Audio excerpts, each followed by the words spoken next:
Hey YouTube, now that I've got my CCW gun, the Glock 30 SF, ready to go, I'm just waiting for my Nevada carry permit to arrive in the mail.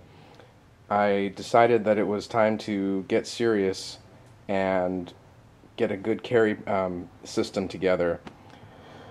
The first thing that I'd like to share with you guys is the holster that I decided on for the Glock 30 SF. This holster is from Foxx holsters. That's with two X's. Foxx. It's made by a gentleman, I believe his name is Ray. It's made right here in the US, in Michigan. The basic design is probably pretty familiar to most of you guys that CCW. A leather backing, metal clips, which is very nice, and of course the Kydex to actually hold the firearm in place. Each Kydex portion is molded to a specific gun.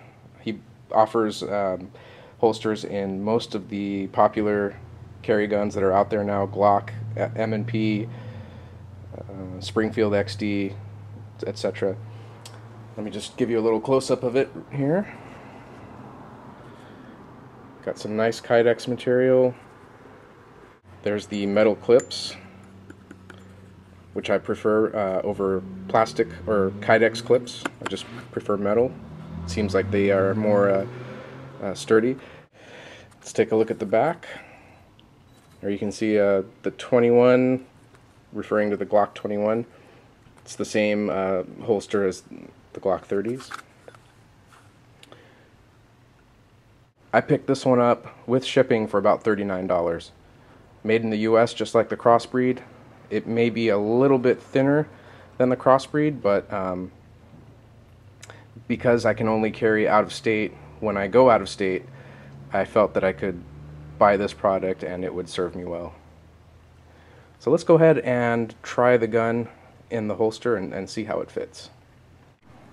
Okay, let's just check it for safety real quick. Magazine is out, magazine's clear. Nothing in the chamber. Let's see how it fits.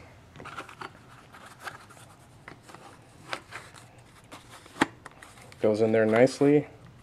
A fair amount of retention, not too much. If I shake this, the gun will come out, but you gotta realize that with an inside the waistband style holster like this, your pants and your body pressing on either side of the gun and the holster is where your retention comes from. So I'm not worried about this gun falling out at all.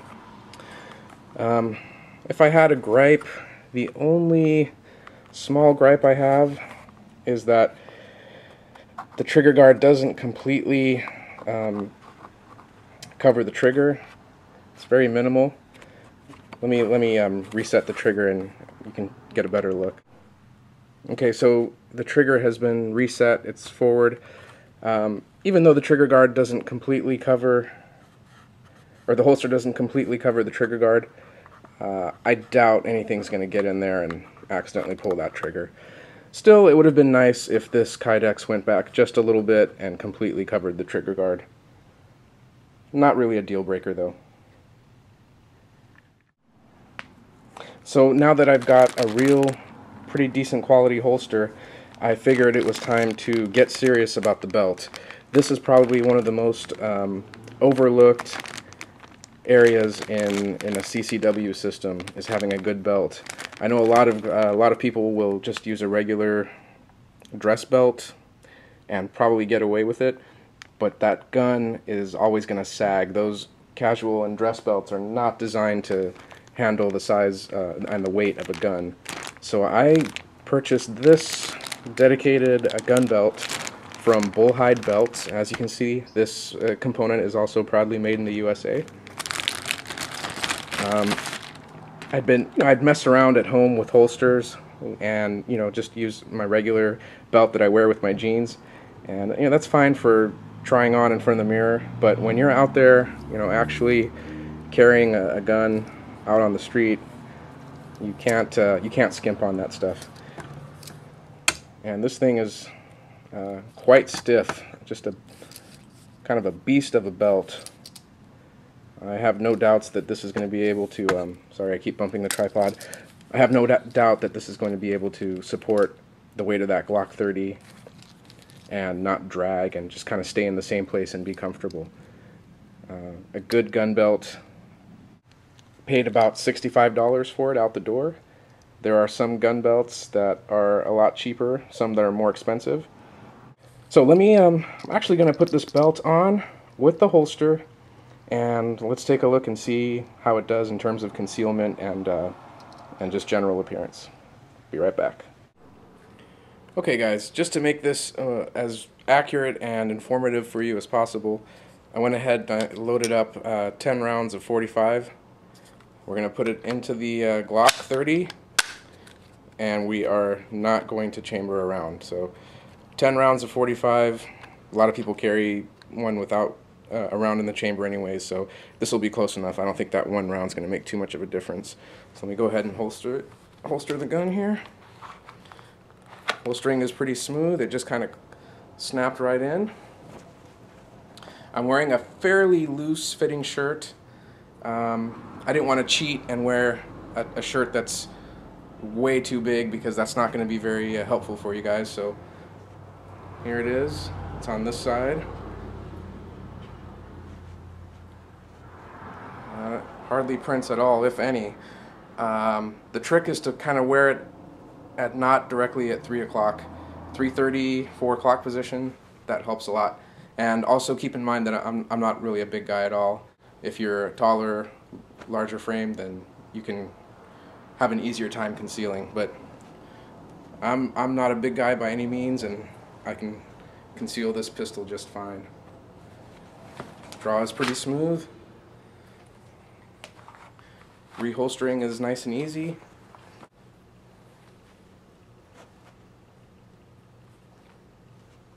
Nice full combat grip. Feels really good. And this belt is amazing. I mean, like I said, I've messed around with my collection of holsters at home. You know, I can't CCW here in California, but I kind of practice drawing and draw firing at home, and I've just been using a regular belt that I bought for $10 from Target, and this is just, it's apples and oranges. Absolutely no comparison. Not only does the gun not sag because of the stiffness and strength of this belt, but it doesn't slide at all. I literally have to pull these clips off to move the holster and the gun back or forth on my hip. With the other ones I can just slide them right over, but not with this. And perhaps it's those metal clips that help. So there it is again. This is the Bullhide belt and the Foxx holster system, both made in the US.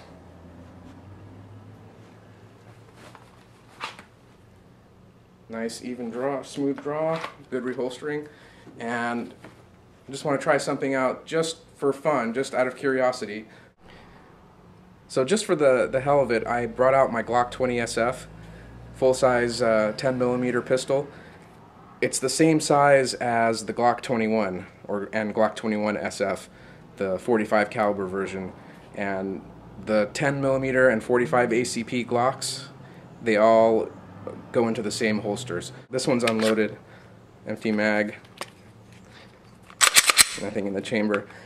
Let's see if I can get away with concealing a full-size 10mm.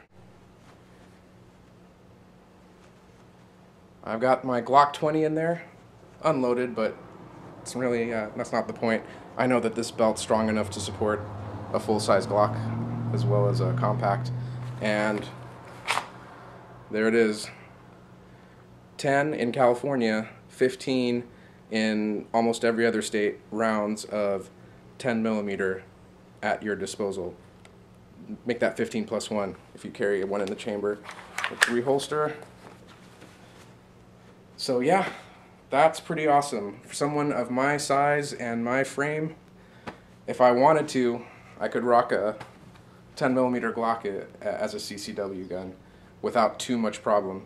Maybe I'd wear a light jacket over it, because it does print a little bit right here compared to the Glock 30 SF, but overall I'm really happy. So if you guys are considering something along the lines of a crossbreed, but you don't quite have the cash, look into this thing. I can't give you a a true review on it because I haven't actually carried it in on the streets as a CCW permit holder. I'm just here in my living room doing a video, but it seems so far to be an excellent product. It's made in the U.S., as is this Bullhide belt. Definitely get yourself a good gun belt. Don't skimp on that. And well, if you have any questions, just let me know. I'll put the ordering information down in the description to this video. Thanks for watching.